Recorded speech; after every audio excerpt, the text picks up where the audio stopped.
ಈಗ ನನಗೆ ನಾವೆಲ್ಲ ವಿಜ್ಞಾನದ ವಿದ್ಯಾರ್ಥಿಗಳಲ್ಲ, ಆದ್ರೆ ನಮ್ಗೆ ವಿಜ್ಞಾನ ಈಗಲೂ ಈ ಅಧ್ಯಾತ್ಮದ ಜೊತೆಗಿದ್ದಾಗಂತೂ ಹೆಚ್ಚು ಕುತೂಹಲದ ವಿಷಯ. ಅಲ್ಲಿ ಪ್ರೋಟಾನು, ನ್ಯೂಟ್ರಾನು, ಹೀಗೆ ಎಲೆಕ್ಟ್ರಾನ್ ಎಲ್ಲ ಹೇಳ್ತಾರೆ. ಇನ್ನು ಕೆಲವು ಬಹಳ ಇನ್ನೂ ಸೂಕ್ಷ್ಮ ಎಲ್ಲ ಇದಾವೆ ಅಂತ. ಇದು ಎನರ್ಜಿಯ ದೃಷ್ಟಿಯಿಂದ ಪ್ರೋಟಾನ್ ಏನು, ನ್ಯೂಟ್ರಾನ್ ಏನು, ಎಲೆಕ್ಟ್ರಾನ್ ಏನು, ಏನೇನು ಫಂಕ್ಷನಿಂಗ್? ಇದೇನಂದ್ರೆ ವೇದ ವಿಭಾಗ ಮಾಡಕ್ಕಿಂತ ಮುಂಚೆ ಒಂದು ವೇದ ಇತ್ತು, ಅದನ್ನ ಅರಗಿಸ್ಕೊಳಕ್ ಸಾಧ್ಯನೇ ಇಲ್ಲ. ಆದ್ರೆ ವೇದದಲ್ಲಿ ಈ ಒಂದು ಡಿಫರೆನ್ಸಸ್ ಇತ್ತು. ಪದ್ಯ ರೂಪದ ವೇದ, ಗದ್ಯ ರೂಪದ ವೇದ, ಸಂಗೀತ ರೂಪದ, ಅದು ವೇದವ್ಯಾಸರು ಮಾಡಿಕೊಟ್ರು. ಅಪ್ಪ ನಿಮ್ಗೆ ಇದನ್ನ ಅರಗಿಸ್ಕೊಳಕ್ ಈಸಿ ಅಂತ.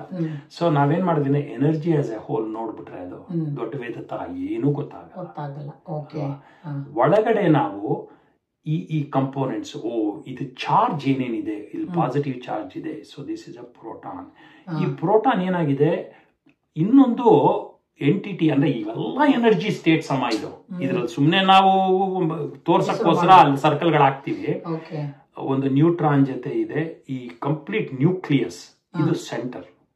ಇದರ ಸುತ್ತಲೂ ಇನ್ನೊಂದು ಎನರ್ಜಿ ಸ್ಟೇಟ್ ಇದೆ, ಎಲೆಕ್ಟ್ರಾನ್ಸ್. ಆ ಎಲೆಕ್ಟ್ರಾನ್ಸ್ ಎನರ್ಜಿ ಸ್ಟೇಟ್ ಮೇಲೋಗೋದು ಕೆಳಗಡೆ ಮೇಲೋಗೋದು ಕೆಳಗಡೆ. ಒಂದು ಇನ್ನೊಂದು ಆಟಮ್ ಜೊತೆ ಜಾಯಿನ್ ಆಗ್ಬೇಕಾದ್ರೆ ಯಾವ್ದು ಜಾಯಿನ್ ಆಗೋದಂದ್ರೆ ಎಲೆಕ್ಟ್ರಾನ್ಸ್ ಜಾಯಿನ್ ಆಗೋದು. ಆಯ್ತಾ? ಅದು ಜಾಯಿನ್ ಆಗಿ ಆ ಆಟಮ್ ಒಂದು ಮಾಲಿಕ್ಯೂಲ್ ಅಂತ ಆಗತ್ತೆ. ಅಂಡ್ ಆ ಎರಡು ಎಲೆಕ್ಟ್ರಾನ್ ಜಾಯಿನ್ ಆಗತ್ತಲ್ಲ, ಒಂದ್ರಲ್ಲಿ ಜಾಸ್ತಿ ಇದ್ರೆ ಇದಕ್ ಕೊಟ್ಬಿಟ್ಟು ಆ ಬಾಂಡ್ ಕ್ರಿಯೇಟ್ ಮಾಡುತ್ತೆ, ಇನ್ನೊಂದ್ರಲ್ಲಿ ಕಡಿಮೆ ಇದ್ರೆ ಇದಕ್ ಕೊಟ್ಬಿಟ್ಟು ಬಾಂಡ್ ಕ್ರಿಯೇಟ್ ಮಾಡ. ಅದಕ್ಕೆ ಏನೋ ಎಲೆಕ್ಟ್ರೋವೇಲೆಂಟ್ ಬಾಂಡ್ಸ್, ಕೋವೇಲೆಂಟ್ ಬಾಂಡ್ಸ್ ಅಂತೆಲ್ಲಾನು ಹೇಳ್ತಾರೆ. ಈ ಒಂದು ಡಿಫರೆನ್ಸಿಯೇಷನ್ ಮಾಡಕ್ಕೋಸ್ಕರ ಅದರಲ್ಲಿ ಇರೋಂತ ಕೆಲವು ಸ್ವಭಾವಗಳು, ಪಾಸಿಟಿವ್ ಎನರ್ಜಿ, ಒಂದು ಪಾಸಿಟಿವ್ ಚಾರ್ಜ್, ಒಂದು ಚಾರ್ಜೇ ಇಲ್ಲ ನ್ಯೂಟ್ರಾನ್ಗೆ, ಅದು ಆಲ್ವೇಸ್ ನ್ಯೂಟ್ರಲ್. ಅದು ಈ ಚಾರ್ಜ್ ಇಲ್ದೇ ಇರೋ ನ್ಯೂಟ್ರಾನು ಆಮೇಲೆ ಪಾಸಿಟಿವ್ ಚಾರ್ಜ್ ಇರೋ ಅಂತ ಒಂದು ಪ್ರೋಟಾನು ಒಟ್ಟಿಗೆ ಕೂತಿರುತ್ತೆ ನ್ಯೂಕ್ಲಿಯರ್ ಅಲ್ಲಿ. ಅಗೇನ್ ಎನರ್ಜಿ ಸ್ಟೇಟ್ ಸುತ್ತಲೂ ಈ ಎಲೆಕ್ಟ್ರಾನ್, ಸ್ಮಾಲ್ ಎಲೆಕ್ಟ್ರಾನ್ ಮೂವ್ಮೆಂಟ್ ಇರುತ್ತೆ. ಇಷ್ಟು ನಮಗೆ ಎಲೆಕ್ಟ್ರಾನ್ ಮೈಕ್ರೋಸ್ಕೋಪ್ ಅಲ್ಲಿ ನೋಡಿದಾಗ, ಅದು ಅತಿ ಸೂಕ್ಷ್ಮವಾದ ಮೈಕ್ರೋಸ್ಕೋಪ್, ಸ್ಪೆಕ್ಟ್ರೋಫೋಟೋಮೀಟರ್ ನೋಡಿದಾಗ, ಆಮೇಲೆ ಲೈಟ್ ನಾವು ಸ್ಪ್ಲಿಟ್ ಮಾಡಿದಾಗ ಇವೆಲ್ಲ ಗೊತ್ತಾಗುತ್ತೆ. ಈಗ ಯಾವ ಲೆವೆಲ್ ಬಂದಿದೀವಿ ಅಂದ್ರೆ ಬರೀ ನ್ಯೂಟ್ರಾನ್ ಅನ್ನು ಬೇಕಾದ್ರೆ ಹೊಡಿಬಹುದು. ಪ್ರೋಟಾನು ಆಚೆ ಬರುತ್ತೆ, ಪ್ಲಸ್ ಇನ್ನೊಂದು ಸಬ್ ಆಟಮ್ಸ್ ಎಲ್ಲ ಇದೆ, ಗೆಟ್ಸ್ ಕಾಂಪ್ಲಿಕೇಟೆಡ್. ಆಯ್ತಾ?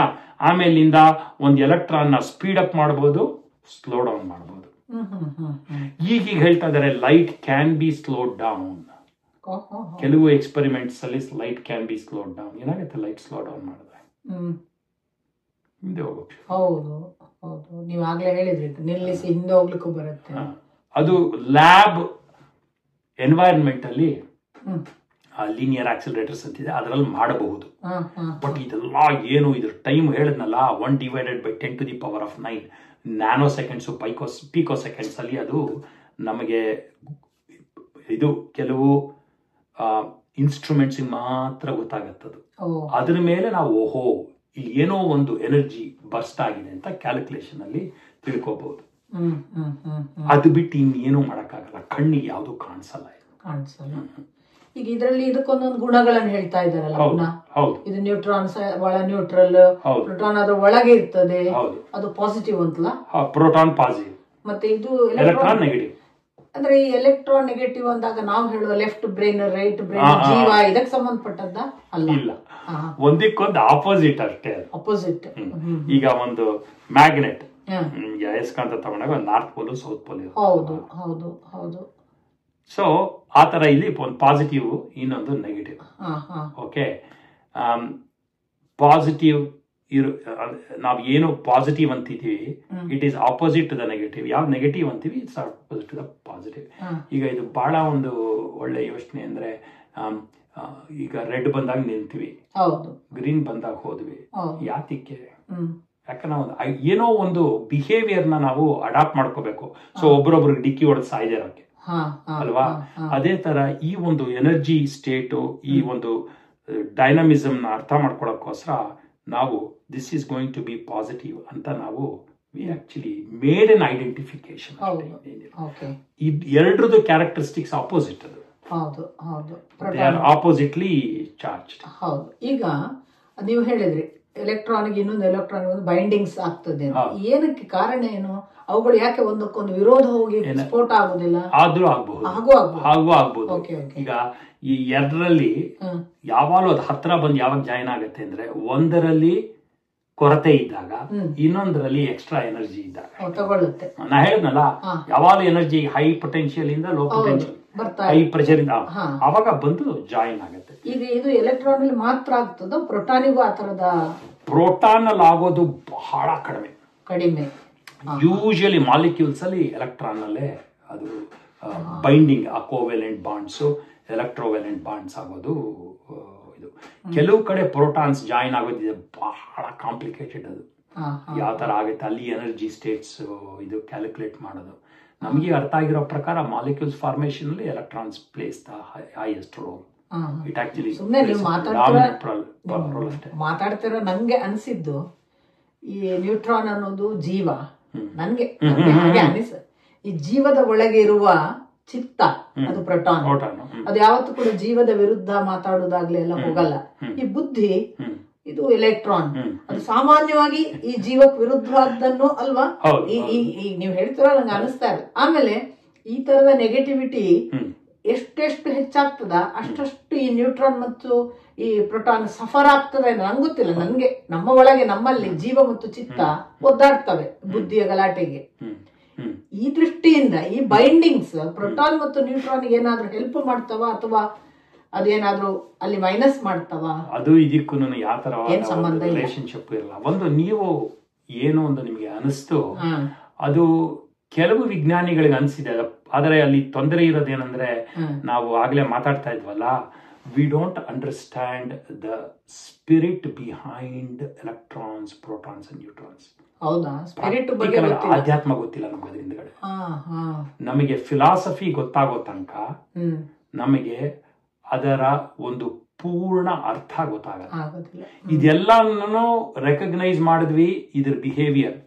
ಅದಕ್ಕೆ ಚೆನ್ನಾಗಿ ಒಂದು ಒಂದು ಒಂದು ಬಹಳ ಒಳ್ಳೆ ಸ್ಟೇಟ್ಮೆಂಟ್ ಇದೆ. We know how it happens, we don't know why it happens. Reason ಗೊತ್ತಾಗಲ್ಲ. ಅದಕ್ಕೆ ಬಹಳ ದೊಡ್ಡ ವಿಜ್ಞಾನಿಗಳು, ಐನ್ಸ್ಟೈನ್ ಕೂಡ ಒಂದು ಸ್ಟೇಟ್ಮೆಂಟ್ ತುಂಬಾ ಚೆನ್ನಾಗಿ ಮಾಡೋರು, where science, modern science stops, philosophy starts ಅಂತ. ಯಾಕಂದ್ರೆ ಹೌ ಹೌ ಹೌ ಹೌ ಈ ತರ ಆಗ್ಬೋದು, ಸ್ಪೆಕ್ಯುಲೇಟ್ ಮಾಡೋದು, ಎಲ್ಲ ಮಾಡಬಹುದು. ಅಪ್ಪ ಯಾಕೋ ಆಯ್ತದು ಅಂದ್ರೆ ಬಂತು, ಗೊತ್ತಿಲ್ಲ. ಆ ವೈ ಅನ್ನೋದು ಬಹಳ ಕಷ್ಟ.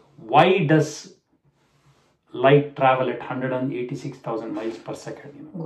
ಹೌ ಇಟ್ ಟ್ರಾವೆಲ್ಸ್ ಅವೆಲ್ಲ ಪೂರ್ತಿ ಮೆಕ್ಯಾನಿಕ್ಸ್ ಹೇಳ್ಬೋದು, ಮೀಡಿಯಂ ಹೇಳ್ಬೋದು. ಯಾವ ಮೀಡಿಯಂ ಅಲ್ಲಿ ಜಾಸ್ತಿ ಆಗುತ್ತೆ, ವೇವ್ ಲೆಂತ್ ಚೇಂಜ್ ಆಗುತ್ತೆ, ರಿಫ್ಲಾಕ್ಷನ್, ಡಿಫ್ಲೆಕ್ಷನ್ ಎಲ್ಲ ಮಾಡ್ಬೋದು. ಆ ರಾಮನ್ ಎಫೆಕ್ಟ್ ಅದೇ ತಾನೇ ಅವ್ರಿಗೆ ನೊಬೆಲ್ ಪ್ರೈಸ್ ಬಂದಿದ್ದು. 2 ಮೀಡಿಯಂ ಅಲ್ಲಿ ಹೋದಾಗ it basically changes it's characteristics ಅನ್ನೋದಕ್ಕೆ ಅವ್ರಿಗೆ ನೊಬೆಲ್ ಪ್ರೈಸ್ ಬಂದಿದ್ದು. ಅದ್ಭುತವಾದ ಒಂದು ಸಂಶೋಧನೆ. ಅಂದ್ರೆ ಯಾಕೆ ಅನ್ನೋದು ಗೊತ್ತಿಲ್ಲ. ಅದಕ್ಕೆ ನನಗನ್ಸೋದು,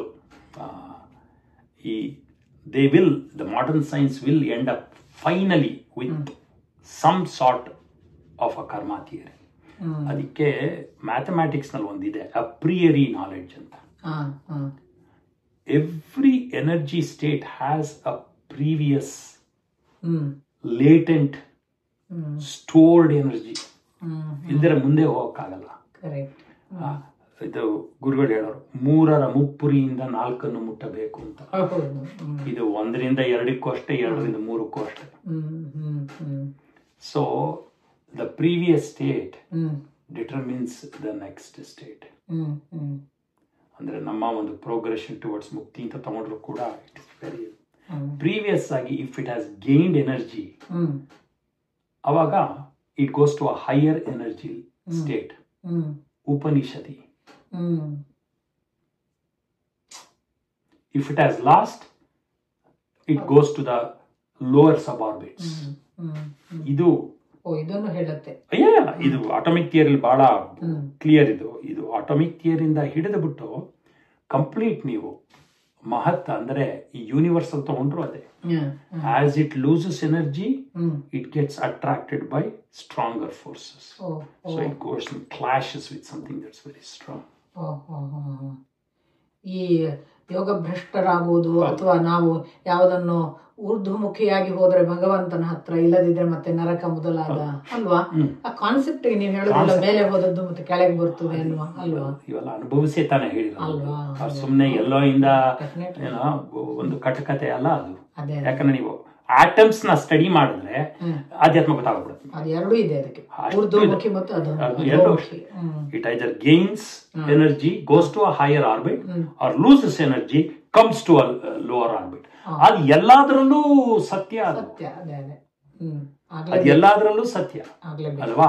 ನಾನು ಐಸ್ ಗಡ್ಡೆ ಆಗಿರ್ಬೇಕಾದ್ರೆ ಎನ್ವೈರನ್ಮೆಂಟ್ ಅಂದ್ರೆ ಈ ಪ್ರಭಾವ, ಎನ್ವೈರನ್ಮೆಂಟ್ ಪ್ರಭಾವ ಚೆನ್ನಾಗಿರ್ಬೇಕು. ಅದೇನಾರ ಚೇಂಜ್ ಆಯ್ತು ಅಂದ್ರೆ ಈ ಐಸ್ ಏನಾಗತ್ತೆ, water ಆಗೋಗ್ಬಿಡುತ್ತೆ.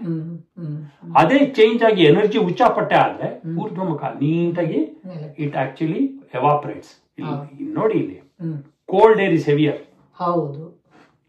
Hot air is lighter, hot air rises. ಹೌದು, ಅದು ನೀವು ಮೊನ್ನೆ ಹೇಳ್ತೀರಾ, ಕಂಪ್ರೆಸ್ಡ್ ಏರ್ ಇಸ್ ಐಸ್. ಹೌದು, ಡಿಕಂಪ್ರೆಷನ್ ಎಕ್ಸ್ಪಾನ್ಷನ್ ಆಗ್ತಾ ಆಗ್ತಾ ಅಗ್ನಿ ಅಂತ ಆಲ್ವೇಸ್. ಕರೆಕ್ಟ್. ಇದು ಯೋಚನೆ ಮಾಡಿದಾಗ, ಈ ಒಂದು ದೃಷ್ಟಿಯಲ್ಲಿ ನಾವು ಭಾಗವತನ ನಾವು ಅವಲೋಕನ ಮಾಡಿದಾಗ ಬಹಳ ವಿಷಯಗಳು ಆಚೆ ಕಡೆ ತರ್ಕೊಂಡ್ಬಿಡುತ್ತೆ.